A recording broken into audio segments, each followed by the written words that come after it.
묵상 기도하심으로 새벽 예배를 시작하겠습니다. 하나님 은혜와 사랑에 감사합니다. 오늘도 우리에게 새날을 주시고 예배함으로 이 하루를 시작해 하심을 감사합니다. 오늘 이 하루도 주님을 기쁘시게 하는 하루가 되게 하시고 주님이 우리 목자가 되어주셔서 우리와 함께 하시고 또 인도하심을 누리는 하루가 되도록 인도해 주옵소서.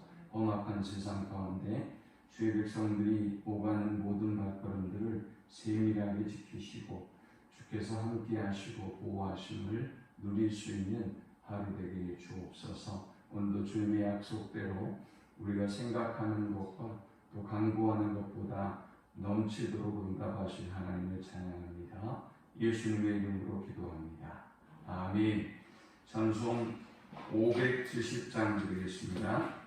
주는 나를 기르시는 목자요 나는 주님의 귀한 어린 양 푸른 풀밭 맑은 시냇 물가로 나를 늘 인도하여 주신다. 주는 나의 좋은 목자 나는 그의 어린 양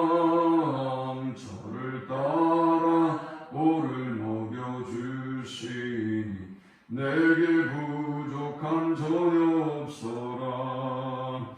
예쁜 새들 노래하는 아침과 노을 비키는 고운 황혼에 사랑하는 나의 목자 음성이 나를 언제나 불러주신다.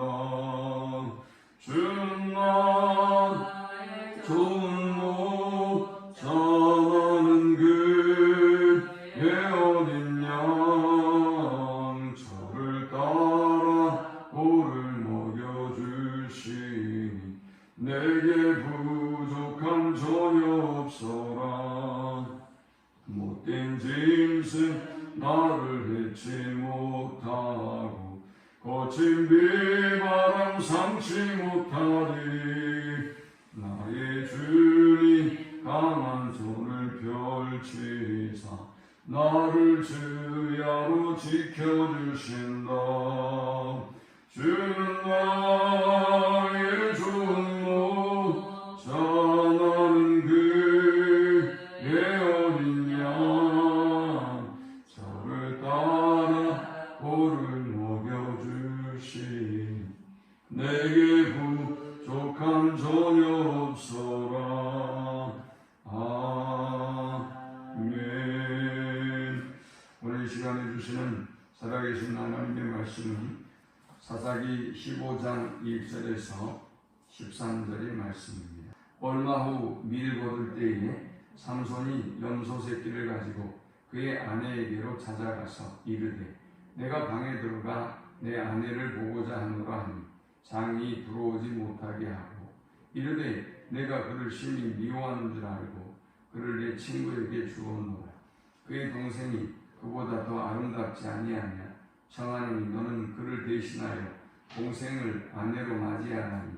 삼손이 그들에게 이르되 이번은 내가 블레셋 사람들을 해할지라도 그들에게 대하여 내게 허물이 없을 것이니라 하고 삼손이 가서 겨우 여 300마리를 붙들어서 그 꼬리와 꼬리를 메고 회를 가지고 그 두 꼬리 사이에 한 회를 달고 회에 불을 붙이고 그것을 블레셋 사람들의 곡식밭으로 몰아들여서 곡식단과 아직 배지 아니한 곡식과 포도원과 감람나무들을 사른지라. 블레셋 사람들이 이르되 누가 이 일을 행하였느냐 하니 사람들이 대답하되 딥나 사람의 사위 삼손이니 장이 삼손의 아내를 빼앗아 그의 친구에게 준 까닭이라 하였더라. 블레셋 사람들이 올라가서 그 여인과 그의 아버지를 불사르니라. 삼손이 그들에게 이르되 너희가 이같이 행하였은즉 내가 너희에게 원수를 갚고야 말리라 하고 블레셋 사람들의 정강이와 넓적다리를 크게 쳐서 죽이고 내려가서 에단 바위 틈에 머물렀더라. 이에 블레셋 사람들이 올라와 유다의 진을 치고 레히에 가득한지라. 유다 사람들이 이르되 너희가 어찌하여 올라와서 우리를 치느냐. 그들이 대답하되 우리가 올라온 것은 삼손을 결박하여 그가 우리에게 행한 대로 그에게 행하려 함이로다 하는지라. 유다 사람 3,000명이 에담 바위 틈에 내려가서 삼손을 이르되 너는 블레셋 사람이 우리를 다스리는 줄을 알지 못하느냐. 내가 어찌하여 우리에게 이같이 행하였느냐 하니 삼손이 그들에게 이르되 그들이 내게 행한 대로 나도 그들에게 행하였노라 하니라. 그들이 삼손에게 이르되 우리가 너를 결박하여 블레셋 사람의 손에 넘겨주려고 내려왔노라 하니 삼손이 그들에게 이르되 너희가 나를 치지 아니하겠다고 내게 맹세하라 하니 그들이 삼손에게 말하여 이르되 아니라 우리가 다만 너를 단단히 결박하여 그들의 손에 넘겨줄 뿐이요 우리가 결단코 너를 죽이지 아니하리라 하고 새 밧줄 둘로 결박하고 바위 틈에서 그를 끌어내니라. 아멘. 이 삼손의 이야기가 이토록 많은 내용을 할당할 만큼 중요한 이야기일까요? 그리고 지금까지 사사기에서 우리가 봤던 것처럼 이스라엘 백성이 고통을 당하고 그들이 회개하고 부르짖으면 하나님께서 하나님의 사랑을 보내셔서 그들을 구원하는 스토리하고는 너무 달라요. 우리가 달라도 너무 달라요 그러는데 너무 달라요. 지금까지 삼손이 태어나서 한 일이라고는 사랑하고 배신당하고 분노하고 복수하고 이것뿐이에요. 사랑, 배신, 복수, 분노 이 이야기만 지금 계속 반복하고 있습니다. 과연 이렇게까지 많은 내용, 이 분량을 할당할 만큼 중요한 이야기일까 의구심이 들 정도예요. 자, 이 본문을 생각해 보려면 이 삼손의 태어나는 그 과정으로 돌아가 봐야 됩니다. 삼손은 아이를 가질 수 없는 마노아의 아내에게 삼손은 아이를 가질 수 없는 마노아의 아내를 통해서 여호와의 사자가 너희 가정에 이스라엘을 구원할 아이가 태어날 것이다 라고 수태고지했고 태어났습니다. 그런데 정작 태어났던 삼손은 이건 정말 나실인으로 하나님 앞에 구별된 아이라고 했지만 성장기부터 우리말로 소위 우리나라 말로 얘기해보면 꼴통이에요. 꼴통. 얘는 뭐 나실인다운 면이 하나도 없었습니다. 하나님의 말씀도 전혀 모르고요. 또 부모가 말씀대로 살라고 해도 이 아이는 아무런 관심도 없었어요. 다만 이 아이의 생애를 지배하고 있는 것이 뭔가 하면 블레셋 여인에 대한 사랑이었습니다. 그리고 이 여인과 결혼을 하겠다고 고집을 피웠고 드디어 결혼을 시키기 위해서 아버지가 이 아들과 함께 이 블레셋 여인의 집으로 갔죠. 그리고 혼인잔치를 베풀고 있어요. 혼인잔치에 블레셋 사람 30명이 참석을 했는데 그쪽 결혼의 관례예요. 그런데 흠을 돋구기 위해서 삼손이 수수께끼를 하나 냈습니다. 그 수수께끼를 마치면 여러분에게 베어 30벌과 겉옷 30개를 주고 여러분이 못 맞추면 여러분이 저한테 베어 30벌과 겉옷 30벌을 주세요 라고 했어요. 이들은 수수께끼를 마치지 못합니다. 이 일주일의 시간을 줬는데 못 맞추고 있었어요. 그래서 이 사람들이 삼손의 아내가 될 사람을 회유합니다. 알아내라. 안 그러면 협박합니다. 안 그러면 너희 집에 불살라 버리겠다. 뭐 이런 협박을 합니다. 그래서 삼손의 아내들 여인이 삼손을 꼬드겨서 결국은 답을 알아냈고 그 답을 이야기하자 삼손이 이제 분노합니다. 여자가 자기를 배신했다는 것이죠. 그래서 이 삼손이 분노할 뿐만이 아니라 이제 약속을 지켜야 할 거 아닙니까? 배도 30과 겉옷 30을 갖다 줘야 되는 선물로 삼손이 나가서 블레셋 사람 30명을 죽입니다. 그리고 그 약속을 지킵니다. 지금까지 이야기가 이런 이야기였어요. 여러분 그런데 한번 가만히 생각해 보세요. 이건 정상적인 이야기가 아니에요. 왜냐하면 블레셋이라는 나라가 지금 이스라엘을 지배하고 있어요. 그런데 지배를 당하고 있는 힘없는 유다의 한 남자가 블레셋의 여인을 사랑하고 결혼을 한다? 이 자체가 쉽지 않은 일이에요. 일단 그쪽에서 유다의 여인을 사랑한다. 이건 좀 쉬울 수 있는데 그 반대로 블레셋의 여인을 저 지배를 당하고 있는 약한 나라의 삼손이 사랑한다. 이 결혼이 이루어질 가능성이 없는 것이죠. 그런데 그렇게 맺어지지 않을 만한 사랑을 삼손은 시작을 했습니다. 그리고 여러분 생각해 보세요. 어떻게 삼손이 이 결혼을 위한 1차의 여정에서 실패했다고 해서 블레셋 사람 30명을 어떻게 죽일 수가 있겠어요? 이거 죽였다가 큰일 나요. 왜냐하면 블레셋이 자기들 지배하고 있잖아요. 자기가 힘이 있었든 어쨌든지 간에 여기서 사고를 치게 되면 당연히 보복으로 올 것이 뻔한 일이거든요. 그리고 나서 삼손이 어떻게 했습니까?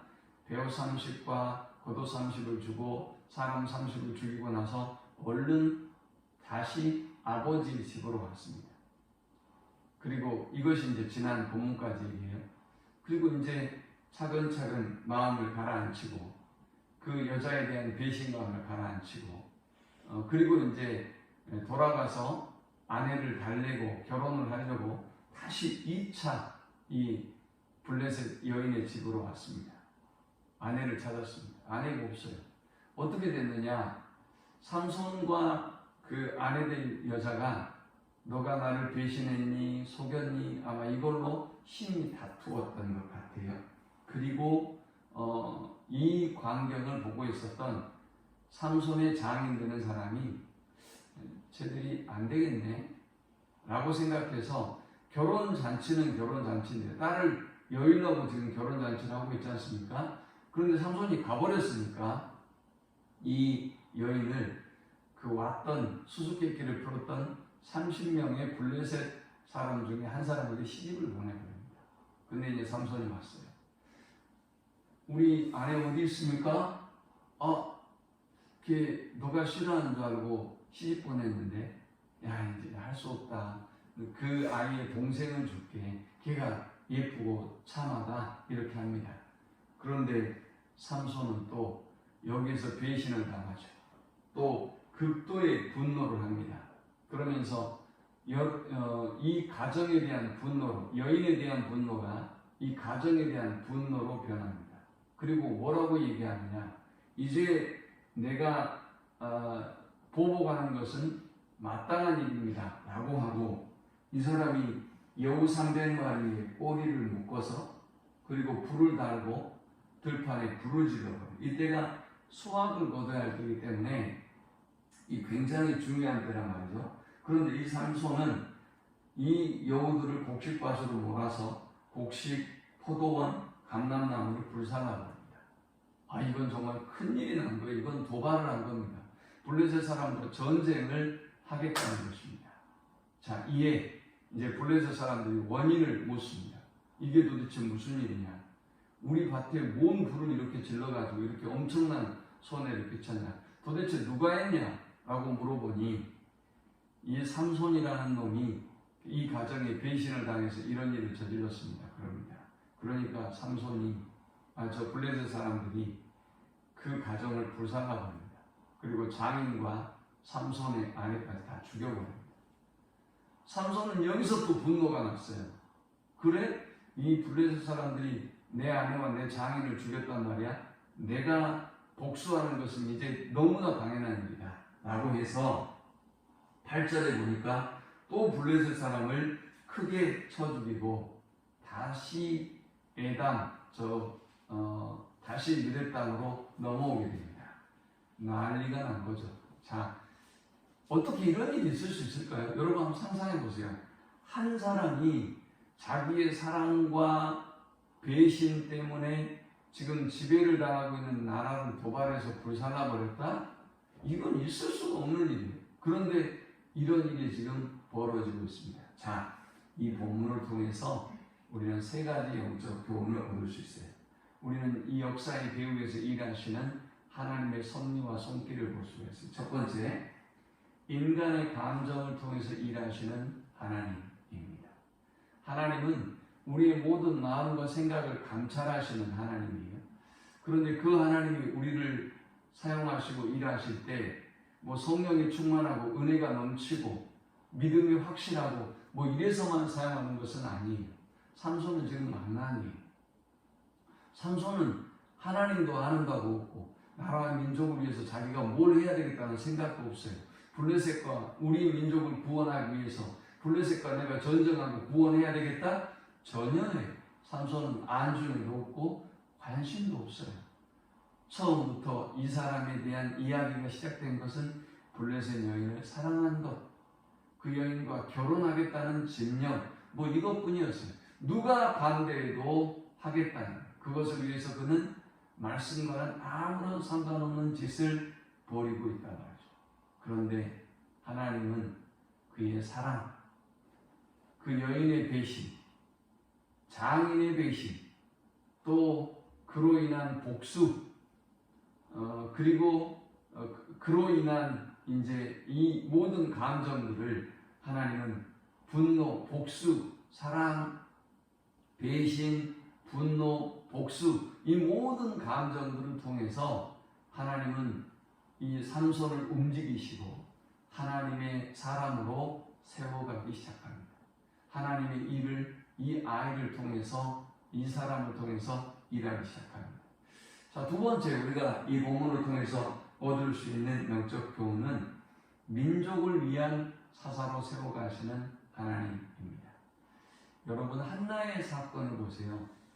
한나가 사무엘이라고 하는 이 걸출한 사사의 시대는 종교를 짓고 사울 왕이 세워지는 이 과정을 국가를 안정시키고 하나님께 완전히 돌아오게 했던 이 사무엘이라고 하는 선지자가 세워지는 과정을 보면 한나가 뭐 나라와 민족을 위해서 운 게 아니에요.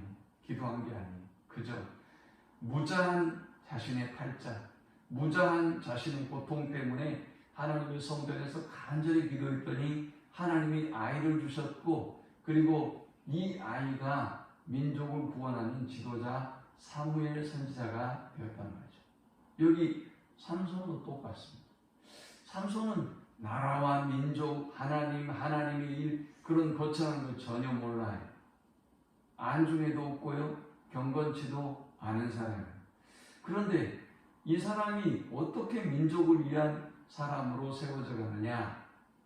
여인에 대한 배신, 그 가문에 대한 배신, 그리고 그 배신이 블레셋에 대한 감정으로 이 복수심으로 불타갔다는 것입니다. 이 과정을 통해서 그는 나라와 민족도 하나님도 아무런 관심이 없었지만 민족을 위한 지도자로 세워가는 것입니다. 어쩌다 보니까 이 사람이 블레셋에 대한 악감정을 품게 되었고 블레셋을 원수로 여길 수밖에 없는 상황으로 몰아가고 있는 것입니다. 자기도 모르고 왜 이런 상황이 나한테 벌어지는지 자기는 모르고 그냥 사랑에 충실한 것뿐이고 블레셋 사람도 그것을 전혀 몰라요. 여러분 하나님은요 역사의 배후에서 일하시는 하나님, 우리가 모르는 것뿐이지 우리 주변에서 움직이는 모든 하나님의 일하심을 보면 하나님은 한 사람 한 사람 감정을 통해서 하나님의 일을 이루어 가시고 알지 못하고 깨닫지 못하지만 하나님이 쓰시고자 하는 사람은 반드시 이렇게 하나님의 일을 위해서 하나님이 만들어 가시는 것을 볼 수 있어요. 마지막 세 번째 우리가 이 본문을 통해서 얻을 수 있는 영적 교훈은 억압과 지배에 익숙해져 있는 백성을 구원하기 원하시는 하나님을 볼 수 있어요. 자, 이게 무슨 얘기냐? 이제 삼손이 다시 저 블레셋에 불을 질러버리고 블레셋 사람을 죽이고 다시 유다 땅으로 도망왔습니다. 숨어 있습니다. 그런데 이제 이 아이를 잡으려고 블레셋 사람들이 이동해서 진을 치고 있습니다. 그러니까 유대 사람들이 이제 깜짝 놀라서 이게 도대체 무슨 일이냐? 우리한테 왜 이런 일이 벌어졌냐? 와서 조공을 받아가고 그리고 수확을 걷어가고 하면 됐지 어마어마한 군사가 와서 삼손을 잡으려고 주둔을 하고 있었던 거죠. 유대 사람들이 파악해 보니까 이런 일을 벌이고 삼손이 도망쳐서 숨어 있는 걸 알았습니다. 그래서 이스라엘의 원래 삼손은 반지파인데 이스라엘의 큰 지파인 반지파뿐만이 아니라 이스라엘의 큰 지파인 유다 지파가 군사 3천을 데리고 삼손을 잡으러 온 겁니다. 블레셋 사람이 잡은 게 아니에요. 유다 사람이 잡으러 와서 딱 삼손을 잡았습니다. 삼손이 부탁합니다. 너가 어떻게 이런 일을 행했냐? 우리가 블레셋에 절절 끼고 있고 우리가 거기에 속국인데 너가 지금 이런 일을 저질러 가지고 우리가 지금 전쟁을 해야 될 큰 위기에 처해. 왜 이렇게 철없는 짓을 저질렀냐? 라고 하고 이 아이를 잡으려고 합니다. 그러니까 삼손이 나를 해하지 않는다고 말해 주십시오. 그래, 해하지 않는다. 삼손이 덤비질 않고 해하지 않는다. 그러니까 이제 포위를 당하고요. 그리고 블레셋에 넘겨지는 상황이 된 것입니다. 자, 이 상황을 한번 보세요. 무엇을 말하고 있는 것일까요? 지금 유다 민족은요, 삼손처럼 싸우려는 의지가 전혀 없어요. 익숙해져 있는 거예요. 블레셋에 억압을 당하고 착취를 당하고 곡식을 빼앗기고 그리고 모든 걸 빼앗겨도 전혀 문제가 없었어요. 40년을 그렇게 지냈어요. 그러니 블레셋과 어떻게 싸우겠습니까? 말 잘 듣고 그냥 타협하고 순종하며 살아야 되는 것이죠. 그런데 하나님은 이 삼손이라는 아이가 사랑하고 배신하고 분노하고 복수하게 하셔서 이 파이터의 기질을, 저 블레셋에 대한 분노와 싸움에 대한 열정을, 복수심을 세워갔던 것입니다. 그리고 말 잘 들어야 되는데 이게 유대 민족의 입장이 잘 타협하고 잘 협상해서 우리가 어려운 일이 없도록 잘해야 되는데 이것이 이스라엘의 입장이었다고 한다면 하나님은 삼손이라고 하는 이 아이를 통해서 이제 민족이 적대할 수밖에 없는 상황으로 만들어 가셨던 것입니다. 여러분, 저와 여러분도요, 저 세상 속에 오래 있으면 세상에서 우리가 뭘 잃고 있는지, 어떤 억압을 당하고 있는 건지, 어떤 빼앗김이 있는 건지, 우리의 죄가 뭔지 전혀 몰라요. 익숙해져 버리는 거예요. 그런데 이 익숙함 속에서 하나님이 삼손을 통해서 그의 구원의 역사를 시작하고 계시는 것입니다. 오늘 이 하루도 우리 주변에서 일어나는 일들을 그냥 싸웠나 보다, 그놈이 사람이 가지고 큰일을 저질렀네, 이런 게 아니라 하나님이 어떻게 코로나를 통해서 아니면 우리 가정을 통해서 혹은 나라 민족 정치적인 문제들을 통해서 무엇을 원하시고 어떻게 일하여 가시지라는 걸 보고 하나님이 기뻐하는 삶을 살아가는 우리 모든 성도들이 되시기를 축원합니다. 하나님 감사합니다. 귀한 말씀을 통해서 은혜 받고 깨닫습니다. 한 사람의 사랑, 그리고 배신, 분노, 그리고 복수, 이 과정을 통해서 하나님의 역사를 이루어 가심을 봅니다. 우리의 삶 속에 행여 하나님의 마음을 아프게 하는 일은 없는지 하나님의 뜻을 분별하게 하시고 하나님이 기뻐하는 삶을 살게 하여 주옵소서. 예수님의 이름으로 기도합니다. 아멘. 지금은 우리 주 예수 그리스도의 크신 은혜와 성부 하나님의 극진한 사랑과 성령의 노고 교통 충만케 하심, 역사 속에 일하시는 하나님의 세밀한 손길을 깨닫고 하나님을 기쁘게 하는 삶을 살기를 원하는 모든 주의 백성들의 머리 위에 이제부터 영원토록 함께 있을지어다. 아멘.